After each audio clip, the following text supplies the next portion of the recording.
بسم اللہ الرحمن الرحیم ان الحمد للہ نحمده ونستعینه ونستغفره من يهده الله فلا مضل له ومن يضلل فلا هادي له واشهد ان لا اله الا الله وحده لا شريك له واشهد ان سيدنا ونبينا وحبيبنا وشفيعنا وقرة أعيننا محمدا عبده ورسوله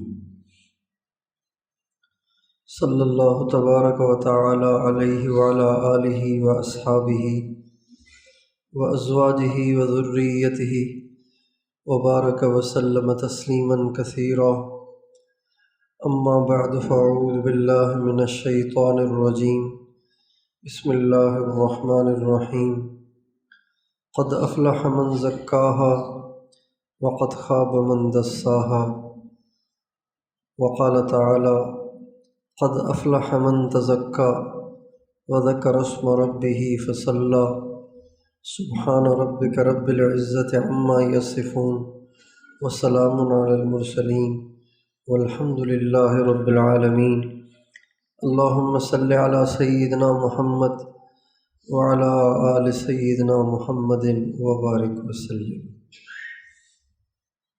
دنیا میں لاکھوں قسم کی مخلوق رہتی ہے، صرف انسان نہیں ہے، جنات بھی ہیں۔ علماء نے لکھا ہے کہ دنیا میں جنات انسانوں سے 10 گنا زیادہ ہیں۔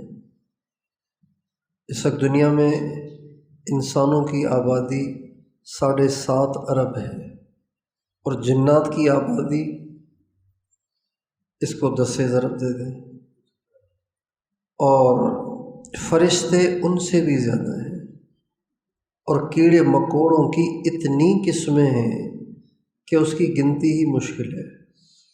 زمین پہ رینگنے والے، 4 پاؤں پہ چلنے والے، 2 پاؤں پہ چلنے والے، اور پرندے ہیں۔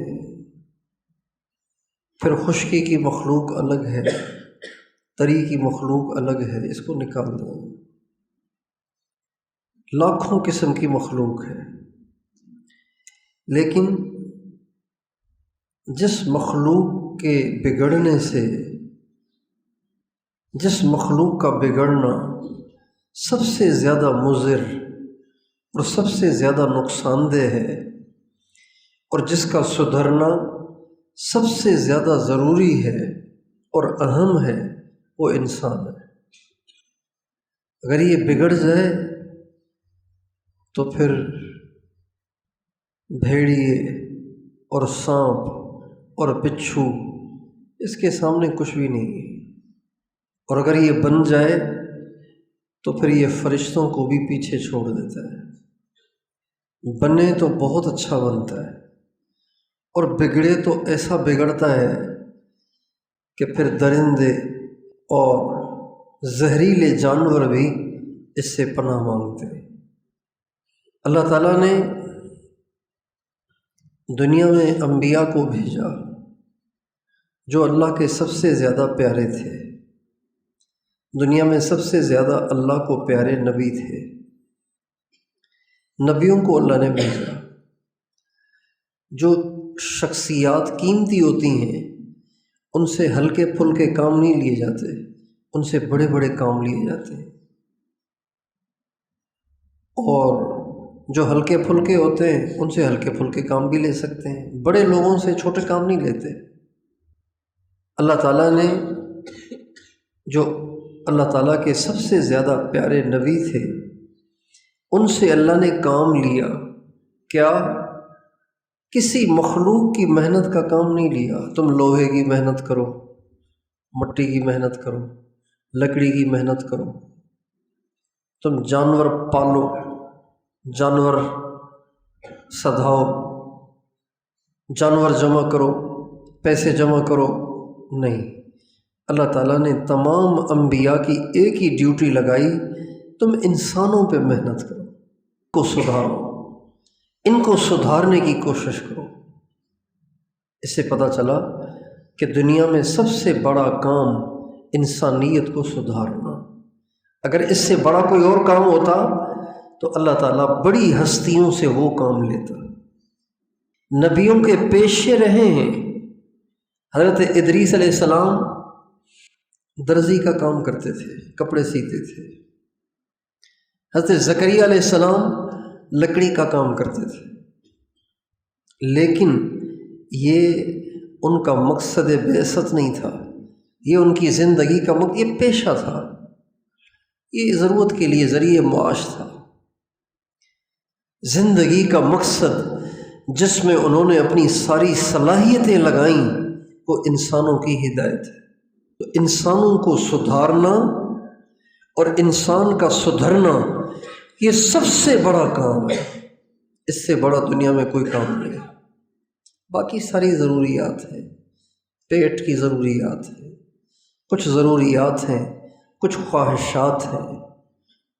خواہشات وہ ہیں پوری نہ ہو تو بھی کوئی حرج نہیں، ضروریات وہ ہیں جب پوری نہ ہو تو نقصان ہو۔ ضرورت ضرر سے ہے، ضرر سے، یعنی پوری نہیں کریں گے تو نقصان ہوگا، کھانا نہیں کھائیں گے تو نقصان ہوگا، معدے میں السر ہو جائے گا، کمزور پڑ جائیں گے، جسم نڈھال ہو جائے گا۔ ضرورت ہے، سوئیں گے نہیں تو نقصان ہوگا، صحت خراب ہوگی، یہ ضرورت ہے۔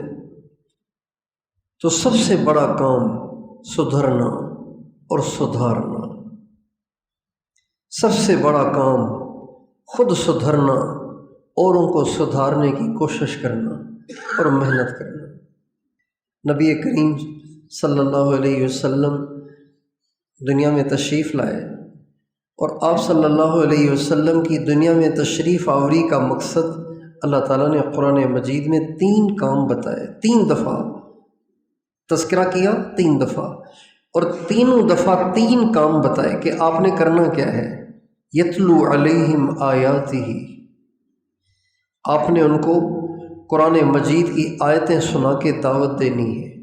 وَيُزَكِّيهِمْ، اور ان میں جو خامیاں خرابیاں ہیں وہ ان کی نکالنی ہیں، خرابیاں، کمیاں، کوتاہیاں نکالنا ضروری ہے۔ اور تیسرا کام وَيُعَلِّمُهُمُ الْكِتَابَ وَالْحِكْمَةَ، ان کو علم دینا ہے، ان کو زندگی گزارنے کا طریقہ بتانا ہے، کیا غلط ہے کیا صحیح ہے، کیا کرنا چاہیے کیا نہیں کرنا چاہیے، اس کا علم دینا ہے۔ یہ نبی کا مقصد ہے۔ اور اللہ تعالیٰ قرآن پاک میں فرماتے ہیں وَمَا نُرْسِلُ الْمُرْسَلِينَ إِلَّا مُبَشِّرِينَ وَمُنذِرِينَ، ہم نے جتنے بھی پیغمبر دنیا میں بھیجے وہ تاجر بن کے نہیں آئے، ملازم بن کے نہیں آئے، مزدور بن کے نہیں آئے، حاکم بن کے نہیں آئے، بلکہ سب کے سب دائی بن کر آئے۔ مبشرین و منذرین، ان دونوں کا مطلب دائی ہے۔ جتنے بھی نبی آئے، جتنے بھی نبی ہم نے بھیجے وہ دائی تھے۔ کیا مطلب؟ وہ لوگوں کو سیدھے راستے پہ لانے کی محنت کرنے والے اور کوشش کرنے والے تھے۔ یہ نبی کا کام ہوتا ہے۔ اس لیے انسان کا سدھرنا سب سے اہم، انسانوں کو سدھارنا سب سے بڑا کام۔ کسی مخلوق کے بگڑنے سے اتنا بگاڑ نہیں آتا جتنا انسان کے بگڑنے سے بگاڑ آتا ہے۔ ایک انسان اگر بگڑ جائے تو وہ جو فساد مچاتا ہے، بھیڑیا اتنا فساد نہیں مچائے گا۔ اگر کوئی سانپ شہر کی آبادی میں داخل ہو جائے، موٹا سانپ شہر کی آبادی میں داخل ہو جائے تو اتنا نقصان نہیں کرے گا جتنا ایک بگڑا ہوا انسان معاشرے کا نقصان کرتا ہے۔ اگر کوئی بھوکھا بھیڑیا اور بھوکھا شیر کسی آبادی میں گھس پڑے تو وہ اتنا نقصان نہیں کرے گا جتنا ایک بگڑا ہوا نقصان کرتا ہے۔ انسان کا بگڑنا بڑا نقصان دہ ہے۔ آپ اپنے موجودہ دور کے حالات پہ نظر ڈالیں، دنیا میں جتنا بگاڑ ہے اس وقت، اب اس وقت سوڈان میں بڑی قتل و غارت چل رہی ہے، کٹھے کٹھے لوگوں کو جلایا جا رہا ہے، آگ دے کے جلایا جا رہا ہے، کٹھے پورے مجمع کو آگ۔ اور غزہ میں کیا ہو رہا ہے 2 سال سے، وہ تو آپ کو پتہ ہی ہے۔ اپنے موجودہ زمانے پہ نظر ڈالیں کہ سانپ اور بچھوؤں نے، بھیڑیوں اور شیروں نے ہمارے معاشرے کو برباد نہیں کیا۔ ہمارے معاشرے کو برباد کرنے والے انسان ہیں۔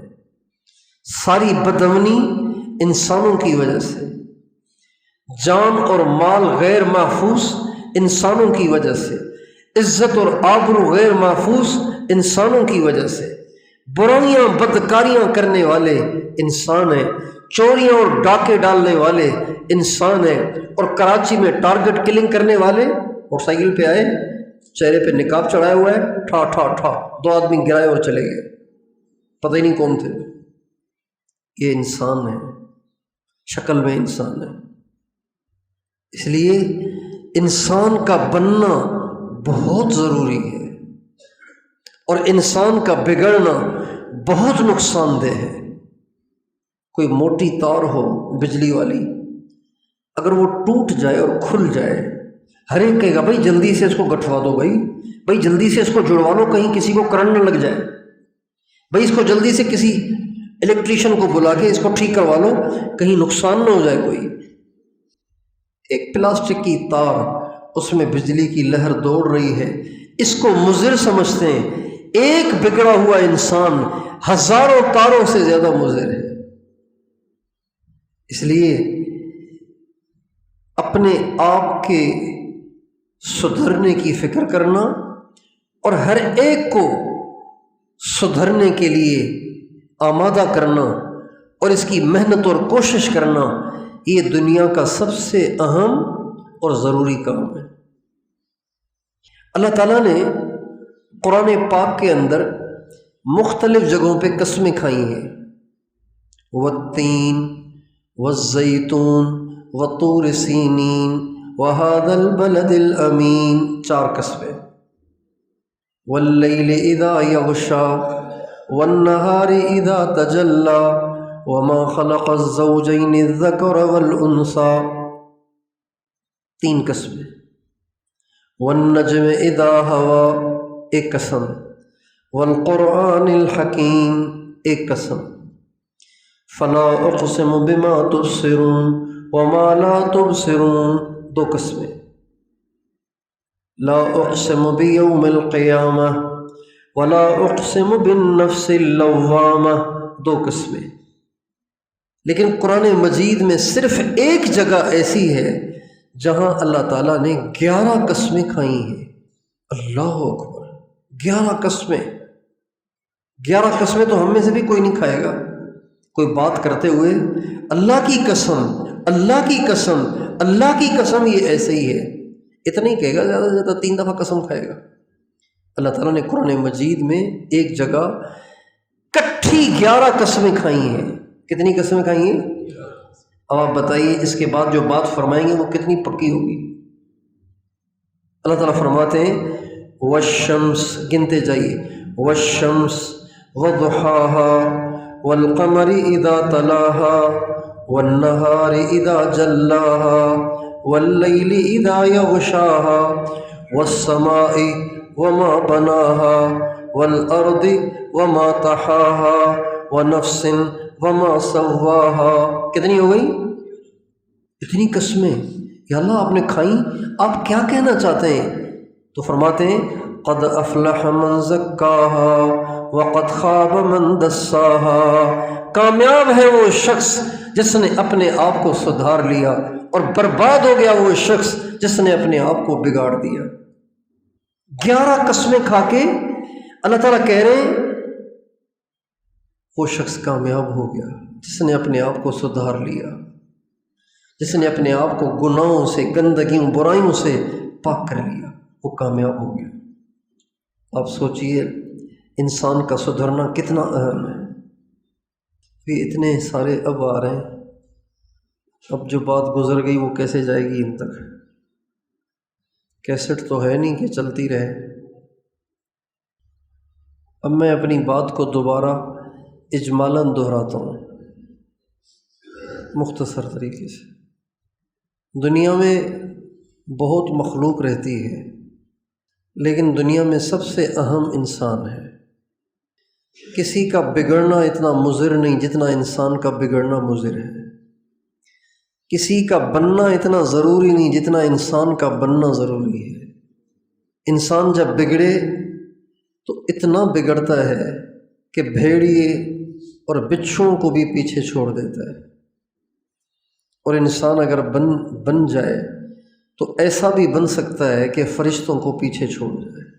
اللہ تعالیٰ نے اپنے سب سے پیارے انبیاء کو دنیا میں سانپوں کو کنٹرول کرنے کے لیے، بچھوؤں کو پکڑنے کے لیے، ان کا زہر نکالنے کے لیے اور بھیڑیوں کے دانت توڑنے کے لیے نہیں بھیجا۔ اللہ تعالیٰ نے انبیاء جو اللہ کے سب سے پیارے ہیں ان کو انسانوں کو سدھارنے کے لیے بھیجا۔ نبی اس لیے نہیں آئے کہ سانپ کا ڈنگ نکال دو، بچھوؤں کے ڈنگ نکال دو، بھیڑیوں کے دانت توڑ دو، جس سے وہ چیرتے پھاڑتے ہیں، ان کے دانت توڑ دو، بلکہ اللہ تعالیٰ نے انسانوں کو سدھارنے کے لیے انبیاء کو بھیجا۔ کیوں؟ انسان ہے یہ تو، سدھارنا تو بھیڑی کو چاہیے کہ چیرنا پھاڑنا چھوڑ دے، سدھارنا تو بچھو اور سانپ کو چاہیے جو بغیر کسی فائدے کے اوروں کی جان لے لیتے ہیں۔ جب بچھو کسی کو ڈستا ہے تو بچھو کا پیٹ بھرتا ہے اس سے؟ بچھو کا تو پیٹ نہیں بھرتا ہے، اس کا تو کوئی فائدہ نہیں ہوتا، اگلے کی جان جاتی ہے۔ سانپ جب کسی کو ڈستا ہے اس کو کوئی فائدہ نہیں ہوتا، اگلے کی جان چلی جاتی ہے۔ تو سدھارنا تو ان کو چاہیے، لیکن اللہ تعالیٰ نے اپنے سب سے پیارے انبیاء کو دنیا میں بھیجا انسانوں کو سدھارنے کے لیے۔ انسان سدھرے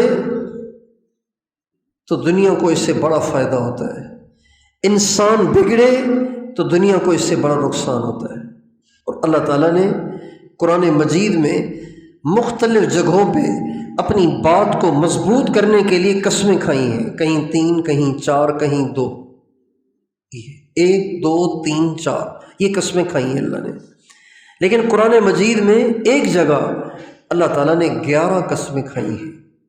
والشمس وضحاها والقمر اذا تلاها والنهار اذا جلاها والليل اذا يغشاها والسماء وما بناها والارض وما طحاها ونفس وما سواها فألهمها فجورها وتقواها قد افلح من زكاها وقد خاب من دساها كذب الثمود بطغواها اذ انبعث اشقاها۔ اللہ تعالیٰ فرماتے ہیں 11 قسمیں کھا کے کہ وہ شخص کامیاب ہو گیا جس نے اپنے آپ کو سدھار لیا، اور وہ شخص نامراد اور برباد ہو گیا جس نے اپنے آپ کو بگاڑ دیا۔ کامیاب وہ نہیں ہے جس نے مزدوریاں کر کر کے بنگلے بنا دیے، کامیاب وہ نہیں ہے جو سائیکل پہ چلتا تھا لیکن محنتیں کر کر کے اب لینڈ کروزر کا مالک ہو گیا۔ کامیاب وہ نہیں ہے کہ جس کو کبھی محلے میں کوئی نہیں پوچھتا تھا آج وہ MNA اور MP بن چکا ہے۔ کامیاب وہ نہیں ہے، اور کامیاب وہ نہیں ہے جس کے پاس پیسوں کے ڈھیر لگ گئے، اور کامیاب وہ نہیں ہے جس نے اپنے بچوں کو اپنے پیٹ کو کاٹ کاٹ کے بڑے اسکولوں میں پڑھا لیا، اب ان کو بڑی بڑی نوکریوں پہ لگا دیا، خود مزدور تھا اب بچوں کو بڑی بڑی نوکریوں پہ لگا دیا۔ وہ کامیاب نہیں ہے۔ کامیاب کون ہے؟ قد افلح من زکاها وقد خاب من دساها۔ کامیاب وہ ہے جس نے اپنے آپ کو سدھار لیا، اور ناکام وہ نہیں ہے جو بیچارہ کرائے کے مکان میں رہتا ہے، ناکام وہ نہیں ہے جس کے بچے بیچارے مزدوریاں کرتے پھرتے ہیں، کامیاب وہ نہیں ہے اور ناکام وہ نہیں ہے جو جب دنیا سے جا رہا تھا تو اس کے بچوں کے لیے کوئی جائیداد چھوڑ کے نہیں گیا، اپنے بچوں کے لیے کوئی کاروبار چھوڑ کے نہیں گیا، اپنے بچوں کے لیے کوئی بینک بیلنس چھوڑ کے نہیں گیا، بلکہ ناکام وہ ہے جب وہ جا رہا تھا تو وہ سدھرا ہوا نہیں تھا، بگڑا ہوا تھا۔ اپنی ذات کا سدھرنا کامیابی ہے، بڑے گھر کو بنا دینا کامیابی نہیں ہے۔ حضرت شیخ سعدی رحمۃ اللہ علیہ فرماتے ہیں کہ گدھا گدھا ہی ہے، چاہے آپ اس کو خوبصورت پوشاک پہنا دیں، گدھا تو گدھا ہی ہے۔ اگر گدھے کو سفید کاٹن کا کلف لگا ہوا کپڑا پہنا دیں، آپ جوڑا پہنا دیں، تو کیا وہ اب حاجی صاحب ہو گیا؟ آپ سے پوچھتا ہوں، سفید کپڑے، کلف لگے ہوئے، اب کیا بزرگ بن گیا؟ گدھا ہے۔ ہمارے یہاں سندھی میں کہاوت ہے، گڈھا ہو ساگیو آتھر بیا، گدھا تو گدھا ہے۔ آپ اس کو کپڑے پہنائیں، آپ اس کو ریشم پہنائیں، آپ اس کو اٹلی سے لایا ہوا جوتا اس کے سموں میں پہنا دیں، گدھا تو گدھا ہی رہے گا۔ یہ اچھے کپڑوں سے انسان نہیں بن جائے گا۔ اصل بننا انسان کا بننا ہے، اثر بگڑنا انسان کا بگڑنا ہے۔ کپڑے تو ہیں پیوند لگے ہوئے، لیکن ہے بنا ہوا اچھا ہے۔ کپڑے تو بڑے لش فش پہنے ہوئے ہیں، لیکن ہے بگڑا ہوا، کسی کام کا نہیں۔ اس لیے نبی کریم صلی اللہ علیہ وسلم کا ارشاد ہے، جب تمہارے پاس بیٹی ہو، لڑکی ہو، اور تمہارے پاس کسی لڑکے کا رشتہ آئے اور تم اس کے دین اور اس کے کردار اخلاق سے مطمئن ہو، تو اپنی بیٹی اس کے نکاح میں دے دو۔ آپ نے یہ نہیں فرمایا یہ بھی ضرور دیکھنا کہ کرتا کیا ہے، یہ نہیں فرمایا کماتا کتنا ہے، یہ نہیں دیکھنا۔ دیکھنا یہ کہ اس کا اپنا کردار یہ خود کیسا ہے۔ اگر اس کا گھر بڑھیا ہے تو گھر بڑھیا ہے، یہ بڑھیا نہیں ہے۔ اگر اس کی گاڑی بڑھیا ہے تو گاڑی بڑھیا ہے، یہ تو بڑھیا نہیں ہوا۔ شیخ سعدی رحمۃ اللہ علیہ فرماتے ہیں کہ ایک دفعہ مجھے کہیں دعوت ملی کھانے کی، تو بیچارے شیخ سعدی اسی اپنے درویشانہ لباس میں چلے گئے وہاں۔ جب گئے تو باہر والے جو لوگ کھڑے ہوئے ان کا، تو کہاں گیا؟ یہاں درویش چل یہاں سے۔ ان پہچانا ہی نہیں، انہوں نے دھکے دے کے بھگا دیا ان کو۔ شیخ صاحب گئے اچھے کپڑے شپڑے پہن کے، اب آئیے آئیے تشریف لائیے، آئیے آئیے، سب نے پورے پروٹوکول کے ساتھ ان کو اندر کیا۔ جب اندر گئے اور کھانا لگایا گیا تو کھانے کے لقمے بنا کے اپنے کپڑوں سے کہنے لگے، کھا، کپڑوں سے کھا کھا۔ تو پاس والوں نے کہا، یہ کیا کر رہے ہیں آپ، کپڑے کھائیں گے کیا؟ کہ کپڑوں کی دعوت ہے، میں تو پہلے بھی آیا تھا، مجھے تو یہاں سے دھکے دے کے نکال دیا، اچھے کپڑے پہن کے آؤں تو اندر آنے دیا ہے، تو دعوت تو میری نہیں ہوئی، دعوت تو کپڑوں کی ہوئی، میں تو پہلے بھی آیا تھا۔ اب علیہ السلام نے فرمایا، اذا اتاکم من ترضون دینہ وخلقہ فزوجوہ، جب تمہارے پاس کوئی ایسا آ جائے جو خود اچھا ہو، دے دو۔ اپنا سدھرنا یہ سب سے اہم بات ہے، انسان کا سدھرنا یہ سب سے اہم بات ہے، انسان کا بگڑنا یہ سب سے مضر اور سب سے زیادہ پریشان کن بات ہے۔ تو سب سے پہلی درخواست آپ سے سب سے یہ ہے کہ بھائیو، اپنے سدھرنے اور اپنے سارے معاشرے کو سدھارنے کی فکر کریں۔ جو دین کے جس حصے پہ چل رہا ہے مطمئن نہ ہو جائے بس ٹھیک ہے، اللہ کا شکر ہے میں بہت کچھ کر رہا ہوں، نہیں، فکر کریں۔ اللہ کے سامنے پیشی ہونی ہے، اللہ کے سامنے حساب کتاب ہوگا، اور حساب لینے والا اللہ ہوگا، جس کو آپ چکر بھی نہیں دے سکتے، دھوکہ بھی نہیں دے سکتے، ہیرا پھیری بھی نہیں کر سکتے۔ ہمارے شاہ عبد اللطیف بھٹائی رحمۃ اللہ علیہ فرماتے ہیں، کتب کنبب اگیاں تھئی توریندڑ تکھا، اعمال بھی کرو اور ڈرتے بھی رہو، اس لیے کہ آگے چیک کرنے والے بڑے تیز ہیں۔ آگے کوئی ہلکی پھلکی ہستی نہیں ہے کہ بس ٹھیک ہے جو آیا کوئی بات نہیں، ٹھیک ہے ٹھیک ہے ٹھیک ہے، چیک کریں گے۔ اللہ تعالیٰ فرماتے ہیں، وَالسَّمَاءِ ذَاتِ الرَّجْعِ والأرض ذات الصدع إنه لقول فصل وما هو بالهزل إنهم يكيدون كيدا وأكيد كيدا فمهل الكافرين أمهلهم رويدا۔ چیک ہوگا، اللہ چیک کرے گا، اللہ دیکھے گا، اللہ سے کوئی دو نمبری نہیں کر سکتا۔ جو ہم میں سے جس نیکی پر مطمئن ہے ذرا تنہائی میں بیٹھ کے اپنے آپ سے پوچھے کیا جو کچھ کیا ہے اللہ کے سامنے پیش کرنے جیسا اور اللہ کے غیظ و غضب سے بچنے جیسا ہے؟ جبکہ حضرت عمر جب دنیا سے جا رہے تھے تو رو رہے تھے، حضرت ابوبکر صدیق جب جا رہے تھے تو رو رہے تھے، حضرت علی رات کی تنہائیوں میں بیٹھ کے روتے تھے، حضرت عثمان قبر پہ کھڑے ہو کے اتنا روتے تھے کہ ان کی داڑھی آنسوؤں سے گیلی ہو جاتی تھی۔ حضرت اماں عائشہ صدیقہ رضی اللہ تعالی عنہا رو رہی ہیں اور فرما رہی ہیں یا لیت امی لم تلدنی، کاش میری ماں مجھے نہ جنتی۔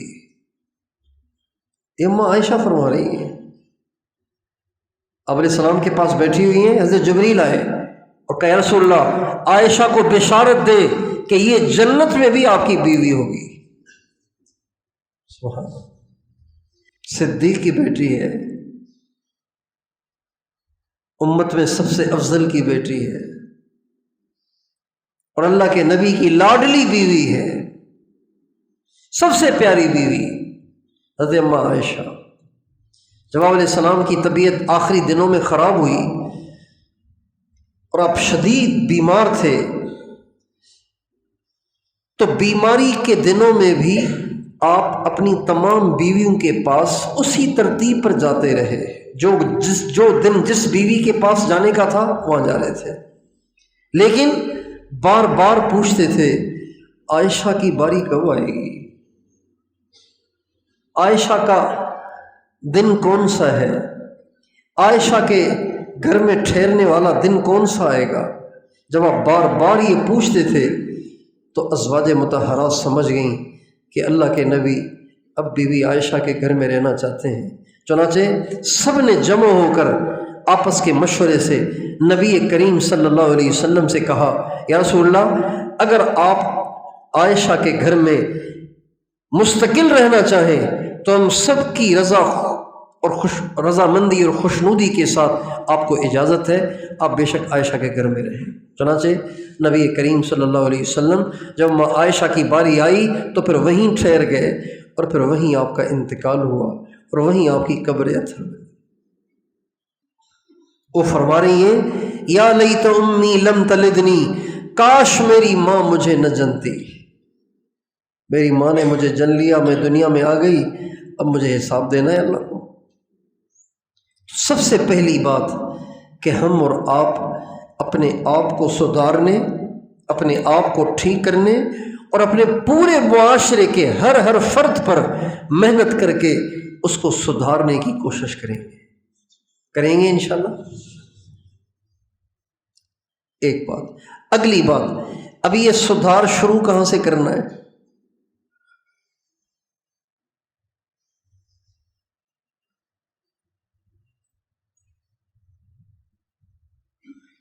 سدھار کی ابتدا کہاں سے ہوگی؟